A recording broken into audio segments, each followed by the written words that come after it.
In the name of the Father, and of the Son, and of the Holy Spirit. Amen.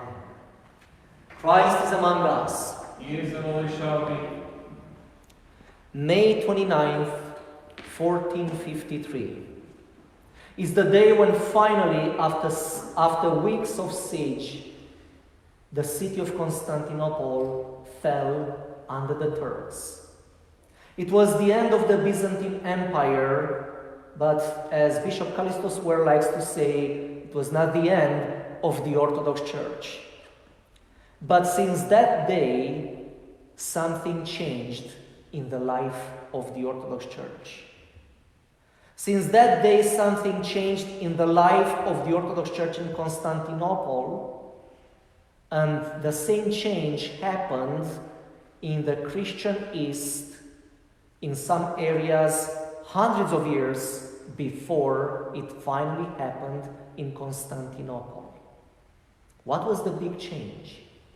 The change was that since the rise of Islam in the 600s, Islam, the Muslims, conquered by sword, by war, northern Africa and the Middle East. And wherever the Muslims conquered a territory, they allowed the Christians to exist because they wanted them to pay taxes and higher taxes, but they didn't allow them to do any charitable work. They didn't allow them to have any theological schools or to do any missionary work. And the Muslims were very strict about this. If a Christian tried to do missionary work, especially among the Muslims, that Christian would be killed. Also, another big change that was imposed on the Christians by the Muslims was the confusion between faith and ethnicity.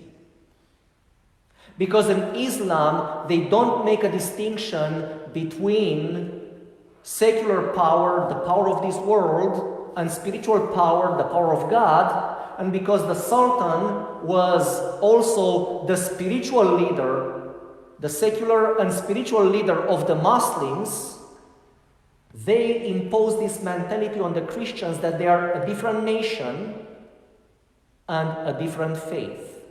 And little by little, the Christians came to believe that you are Greek and Orthodox, or Bulgarian or Serbian and Orthodox, or Romanian and Orthodox, because you are not Muslim. And the Turks are Muslims. So the Muslims imposed this confusion on us between faith and ethnicity. But it was not supposed to be like this.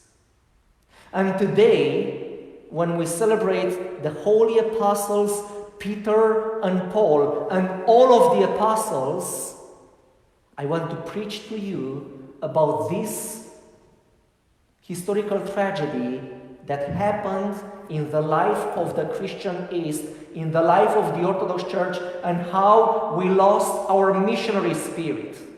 Because for hundreds of years, we were forced by the Turks or by the Muslims in some other areas of the Middle East not to do any missionary work. We're not allowed.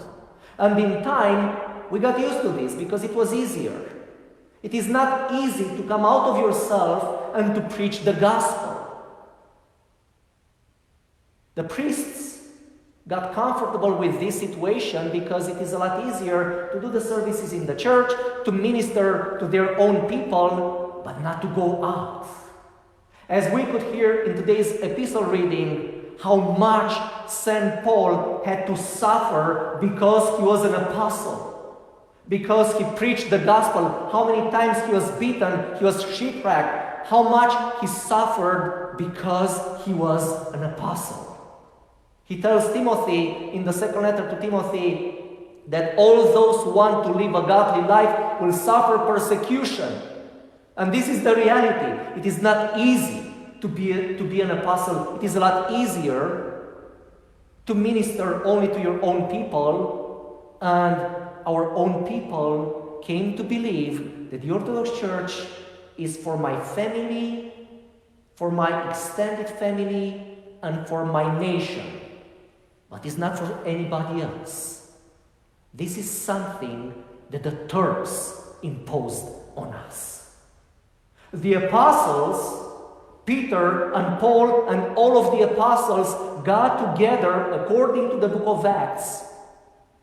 And they had the first council. In the book of Acts in chapter 16, we have the first council of the church described when the apostles got together to discuss what? Exactly this. Because the Jews believed, like many Orthodox people believe today, that the Orthodox Church is only for my family or maybe my ethnicity, and that's it.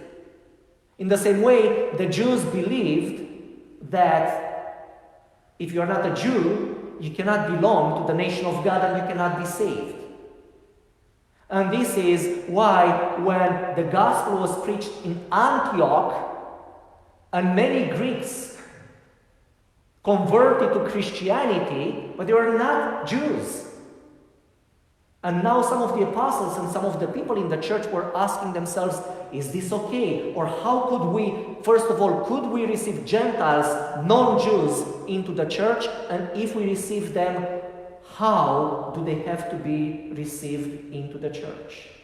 And Peter and Paul and John and James and all of the apostles got together in Jerusalem in around 50 AD, about 20 years after the ascension of the Lord into heaven, to have the first council of the church. And guess what? They decided, inspired by the Holy Spirit of God. They said, it seemed good to the Holy Spirit and to us that any person belonging to any nation could become a Christian. Because the Lord said in His Great Commission at the end of the Gospel of Matthew, go to all the nations and preach the gospel and make disciples and baptize them in the name of the Father and of the Son and of the Holy Spirit. It is time, beloved faithful, to become ourselves, to come back to our senses, to become apostles again. It is time to break the chain imposed on us by the Turks or by the Muslims. It is time to become apostles again. And we could become apostles again, first of all, by changing our understanding and by believing that the church, the Orthodox Church, is not only for me, is not only for my family, it is not only for my ethnicity, it is for everybody. Because this is what Christ came to give to us. And this is what the apostles gave to the world. And this is what we are give to the world.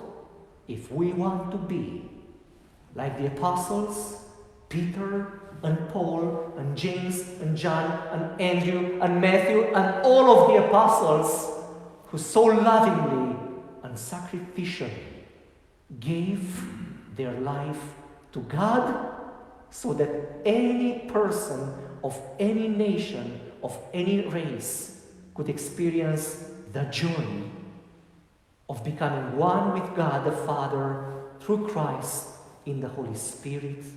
Amen. Glory to the Father, and to the Son, and to the Holy Spirit.